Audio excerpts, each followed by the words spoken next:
देखो भाई, वो जो दोनों समीकरणें हैं, तो ये तो हो गई वोल्टेज के लिए, है ना, और ये हो गई धारा के लिए। इन दोनों के बीच में जो कलांतर है ना, वो कलांतर है π/2। ठीक है, कैसे? देखो, इसका कोण कितना है? Omega T.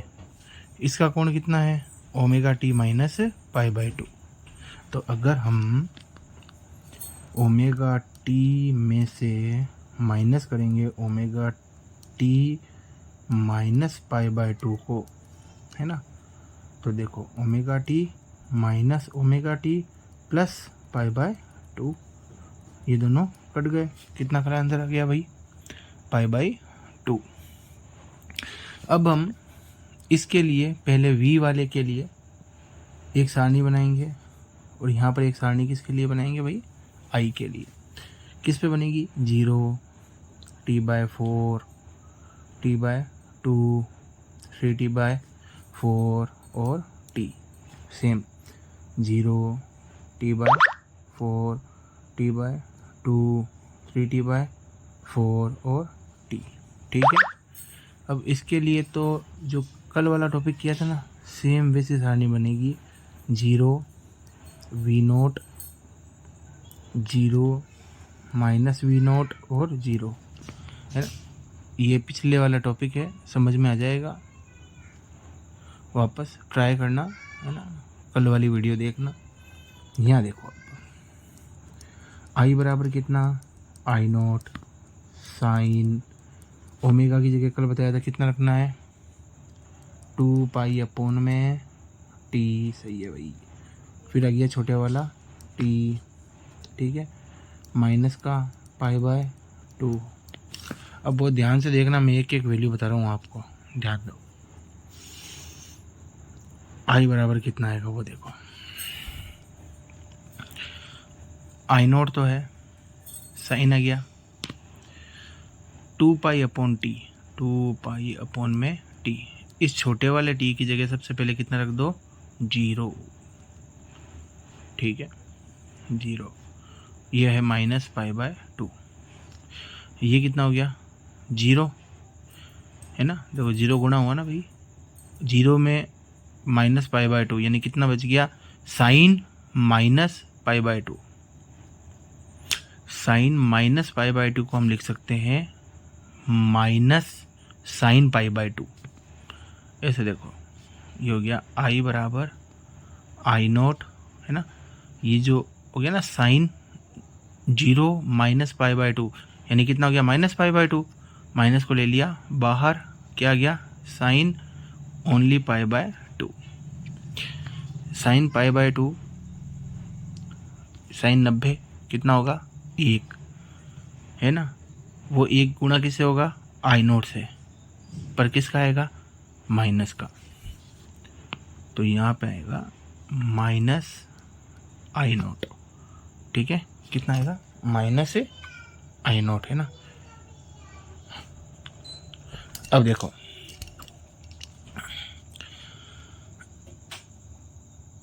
इसके बाद में अब t की जगह कितना रखना है भाई बताओ? t/4। सही है। देखो, तो I बराबर I0 तो हो ही गया, साइन हो गया 2π/t है बड़ा वाला, और यहाँ हो जाएगा t/4 और माइनस का π/2। t से t कट गया, कितना हो गया? ये 2 π/2 माइनस π/2, 0 साइन 0, 0 साइन 0 0 होता है ना। तो यहाँ पे कितना आ जाएगा? 0। ऐसे ही अलग तीनों के लिए तुम निकाल के देखोगे। ठीक है, अब अपने को तो भाई ऐसे डायरेक्ट याद है, तो मैं डायरेक्ट लिख रहा हूँ माइनस I0 0। तो अपन तो इसको डायरेक्ट लिखते हैं, है ना, जैसे माइनस I0 0 से प्लस का I0। ठीक है, प्लस का I0 से 0 और वहाँ से माइनस का I0। ठीक है, अब डायरेक्ट तुम ऐसे याद भी कर सकते हो, है नहीं। रडबा में तो थे एक्सपर्ट हो ही, रट लीजिए, ठीक है, और नहीं तो समझो पूरा निकालो।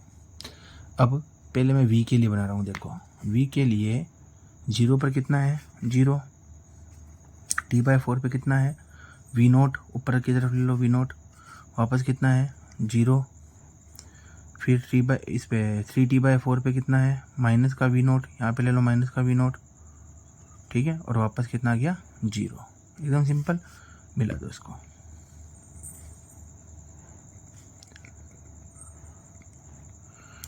और यहाँ लिख दो v बराबर v0 साइन ओमेगा t के लिए। किसके लिए बनाया अपन ने, v वाले के लिए। अब i वाले के लिए देखो कहाँ से चालू करना है, माइनस ही, इधर होता है माइनस वाला, ठीक है ना।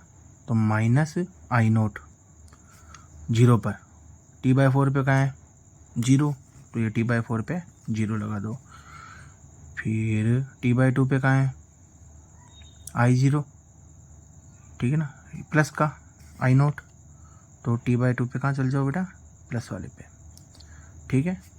फिर वापस कहाँ जाओ 0 पे, फिर वापस कहाँ जाओ माइनस पे, और इसको किससे मिला दो, इस तरह से, इस तरह से, और इस पे लिख दो i बराबर i0 साइन ओमेगा t। वापस देखो 0 पे कहाँ था माइनस i0, तो यहाँ से चालू करो, कर दिया। अगले वाले t/4 पे कहाँ पे है 0, तो कहाँ गया 0 पे। अगले वाले पे कहाँ गया t/2 पर i0, तो कहाँ गया ऊपर i0। फिर अगले वाले पे 0, अगले वाले पे नीचे आ गया, ठीक है, दोनों बना दिए। ये है कला संबद्ध, है ना, कला संबद्ध। अब मैं आपको बता रहा हूँ फ्रेजर आरेख, ठीक है, बहुत ध्यान से देखना फ्रेजर आरेख को और समझना भाई, 2 मिनट लगेंगे। देखो पहला काम तो करो, ऐसे बनाओ, ऐसे बनाओ, इधर लिख दो x, इधर -x, इधर y, इधर -y, यहाँ लिख दो 0, ठीक है। दोनों समीकरण वापस एक बार लिखो, देखो v बराबर v0 साइन ओमेगा t और i बराबर i0 sine omega t minus π/2, ठीक है। यहाँ पे देखो, अब देखो भाई, दोनों समीकरण लिख लिया अपन ने। पहले मैं तुमको v0 वाले के लिए बता रहा हूँ, v बराबर v0। तो v को, प्रत्यावर्ती वोल्टेज को हमें एक सदिश से दर्शाना है ना। उस सदिश की पूंछ है O पर और शीर्ष बताएगा किसको, v0। शीर्ष का मतलब अधिकतम मान, अधिकतम मान किसका, वोल्टेज का, वो कितना हो गया v0, ठीक है। जब प्रारंभ होगा यानी प्रारंभिक समय होगा t0 होगा, तो ये कौन से अक्ष पर है, x अक्ष पे है। ये किस वेग से, ओमेगा वेग से चल रहा है, कैसा घूमेगा, वामाव्रत। कैसा घूमेगा, वामाव्रत। तो बताओ t समय बाद कितना कोण बना लेगा, है ना। तो देखो बेटा, चाल बराबर दूरी बटे समय, दूरी बराबर चाल इंटू समय, वापस सुनो, दूरी बराबर चाल इंटू समय। तो चाल को और समय को आपस में गुणा कर दो, तो क्या जाएगा, कोणीय विस्थापन यानी कि थीटा। तो कितना कोण बनाएगा, थीटा कोण, ठीक है। यहाँ से चलेगा और अपने हिसाब से, है ना, एक कोण बना दो थीटा, और वो कितना हो जाएगा ओमेगा टी, ठीक है ना। जरूरी नहीं है यहाँ बनाओ, यहाँ पे कहीं पे भी बना सकते हो, ठीक है। अपन ने यहाँ पे बना दिया, क्लियर है बात। अब मैं आपको बता रहा हूँ किसके लिए, आई के लिए।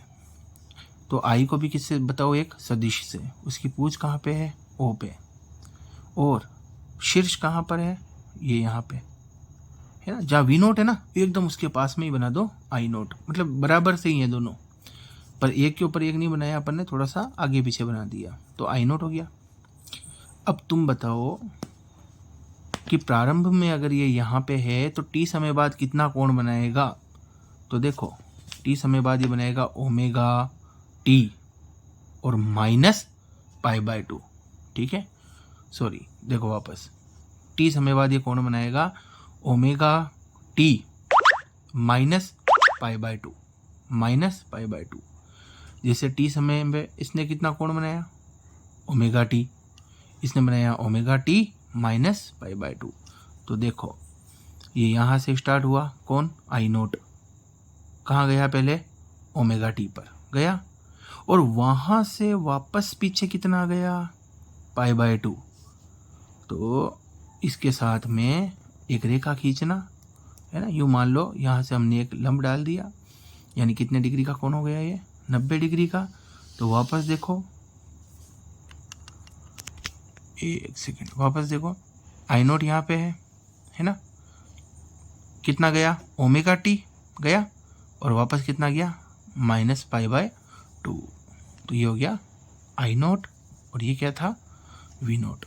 इसको यहाँ से मिला दो, इसको यहाँ पे मिला दो, दोनों के बीच में कितने डिग्री का कोण आ गया, π/2, यानी कालांतर कितना था, याद करो, π/2। ये क्या बना दिया हमने, फ्रेजर आरेख। ठीक है, प्रैक्टिस करनी पड़ेगी। अब एक आखिरी चीज़ और देख लो, XL बराबर ओमेगा L था, XL बराबर लिख देंगे 2πfL। ठीक है, क्या लिख देंगे, 2πfL, यानी XL और F एक दूसरे के क्या हो गए, समानुपाती हो गए, कोई दिक्कत नहीं। यहाँ पे लिख दो XL, यहाँ पे लिख दो F, और दोनों में बना दो ग्राफ। ये आपका काम यहाँ पे है खत्म। ठीक है, टाइम लगेगा, पहले कला संबंध वाला बनाओ, उसके बाद में बनाओ फ्रेजर आरेख। ठीक है, फिर भी समझ में नहीं आए तो मैं वापस बता दूंगा, तुम कमेंट कर देना कि सर वापस बताओ, या जैसे भी है। ठीक है, थोड़ा मेहनत करोगे ना, जब समझ में आएगा देखो तो समझना। और दूसरी बात, जिसको समझ में आ जाए तो वो जिसको नहीं समझ में आया उसकी मदद करना। ठीक है।